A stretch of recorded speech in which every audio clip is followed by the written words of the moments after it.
And we're joined by the incumbent MP, but in this newly drawn riding of Okanagan Lake West-South Kelowna. Yes, I remembered. So what's on your mind as you meet voters in this newly boundaried riding? What's your main message you want to deliver?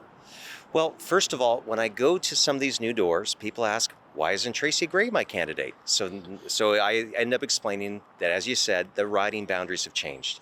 The Okanagan has grown, and so the population of ridings has. So the Electoral Commission, that's independent, recommended some new ridings to be created. A new one in Vernon.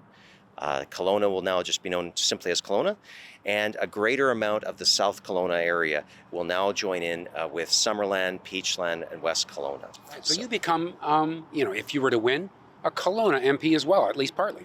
Well, I already do have part of the Lower Mission, the area around the hospital. But again, every 10 or so years, these things happen. And so I'm knocking on these doors, introducing myself, telling people that I like to be accessible to people, where people can phone and I'll phone them back, accountable. I write a weekly MP report to let people know what I'm hearing, what I'm up to, and then they give me that feedback to make sure I'm on the right path.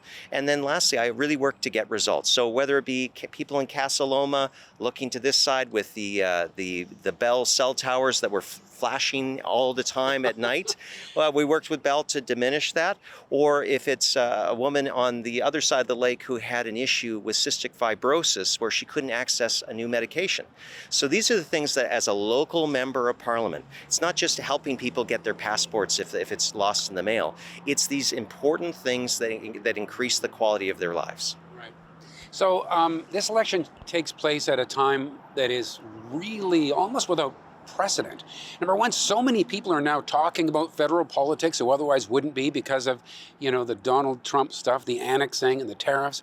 And, your party a few months ago, it was a shoo-in. And we were going to have, Pierre Poilievre be the next prime minister. Now that's all in doubt. Things have changed so much. What do you make of all of it? Well, first of all, it's always good for democracy. Politicians should always be mindful when they're going to ask for people's votes that they can say what's in it for the voter. And so when I go and talk to people, I'm asking what is important to you. So I'm hearing for seniors that are still in the workplace, they feel that they're paying too much in tax, they can't keep up. For seniors on fixed income who can't go back to work, they're saying the same thing. And young families that want to be able to save for a home but can't because of student debts, because of high housing costs, and precarious rental situations. So we are saying we are going to raise the working income for seniors. We're going to also have it so that an individual at the lowest tax bracket, whether you're working or you're a senior, we're going to change it from 15% down to 12.75. That could be $900 for an individual taxpayer. That's to help with groceries. That's to help. But we haven't even gotten into things like local crime, concerns about drugs, and we haven't even gotten into the big issues that we're facing now, such as tariffs and the fact that we can't rely on the Americans like we could. We have to do more for ourselves, by ourselves, and that means both economic and militarily. Right. This big issue for so many young people now is that owning a home, and I see your leader, Pierre Poilievre, talking about, buying a house. It is just so out of reach for people. It almost seems like it's becoming an impossible dream for a lot of young people. Well, it's amazing that liberals have figured out that if you lower the price of something through a tax cut, you make it more affordable. But we want to do more than what the liberals are saying. They're saying, let's take the GST for only one class of homeowner. That's first-time home buyers. If we're going to change the way that construction is made in this country and see more additional units, we need to cut the GST completely off of all types of housing up to $1.3 million. That will incentivize developers. They can get financing faster. They can build the houses that we need. And we also need to concentrate on not just making the costs lower with taxes, we need to have more people to build. So again, when I speak to the construction people here in town, what are they saying? Labor shortages are making their lives so miserable when it comes to building houses. So we're gonna train 350,000 tradespersons right across the country in union halls, colleges, whoever we have to work with. We need to teach our young people so they have those good paying jobs so that they can swing the hammer, cut the wood, and build great houses for our population. So as a member of Parliament, would you ever, sort of go against one of the platforms of your federal government? I'm leading into this question about the fact that there's this housing accelerator fund that the governing Liberals put out, and Kelowna was one of the first communities, if not the first, to take advantage of it, to the tune of 31 million. And, word is out there that you also advocated for your own riding.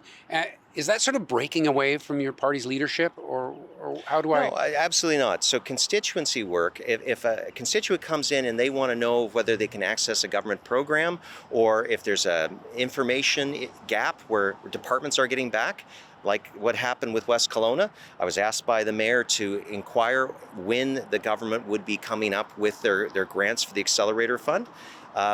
If we've gotten to the point, Kent, where that becomes a partisan issue, I don't know, because I get asked to sponsor petitions on a regular basis. I get asked to make inquiries for people on a regular basis. So as an MP, I have to work for my people. But I also will say this, if you look at the Housing Accelerator Fund, and you look at the agreement that Kelowna signed, it does not talk about building a single home. In fact, it says the money can go to bike lanes, the money can go to sewer pipes, the money can go toward a bridge. So I guess if we're talking about building homes for someone to go underneath the bridge, that might work. But this is where we don't want to build bureaucracy. We actually want to build more homes. So how do you do that? You get more people trained in the trades, like we're going to say, and then we're going to cut the GST, and we're going to challenge the provincial governments to do the same with their provincial sales tax. Those are going to make the difference, where we're going to see more homes built, and they're going to be to the benefit to our Canadian workers. And let's be mindful, if a senior wants to sell their existing home right now and move into a smaller condo, they'll save the GST under our plan. If they did it under the Liberal plan, they wouldn't be able to do it. So this is good for everyone. The more housing we have, the more options there are. It's good for renters, it's good for homeowners. So you know what? That's what we need. More homes at less cost with more people building them. All right. I talk to some people who say, I would never vote Conservative because I just don't see them showing up on the issue of greenhouse gas emissions, global warming. What do you say to people who have that halting point? I'd like to vote for Dan, but there's that. Well, in the last election, not this one, I was actually endorsed by GreenPAC, an independent body that chooses members of parliament and endorses candidates that they feel reflect environmental values. So I've done lots of works to try and protect Okanagan Lake from invasive species. I've also talked about the need for us to use new technology instead of taxes. Now, if you look what Mark Carney is just doing right now, he's zero rating the carbon tax. That's a big conservative win, but it's not an outright victory. They actually want to create a bigger tax that you won't see, but you'll still feel it at the pumps. You'll still see it when you pay your bills. So they're just moving the carbon tax, in your view, the way you're reading of it. And you know what? People are really surprised, because when Donald Trump is trying to make Canadian products more expensive with American tariffs, suddenly Mark Carney's talking about raising the cost of Canadian steel and Canadian. What's that going to do to our pulp and paper industry? It'll shut it right down. This is a job killer. So let's talk about technology. Let's get the right incentives. Pierre Poilievre is going to permit more clean energy projects that have completely stalled under the red tape the Liberals have done. All right, so much to talk about. We should do this more often. Can we do more interviews? I would love it. All right, appreciate that. The interviews I love the most are at the doors with my potential bosses. Thanks again, and thank you for watching Kelowna Now. We don't just report the news. We live here too. We're your neighbors, bringing you stories that matter to all of us. No government funding, no outside influence. Kelowna Now, local, independent. News you can trust.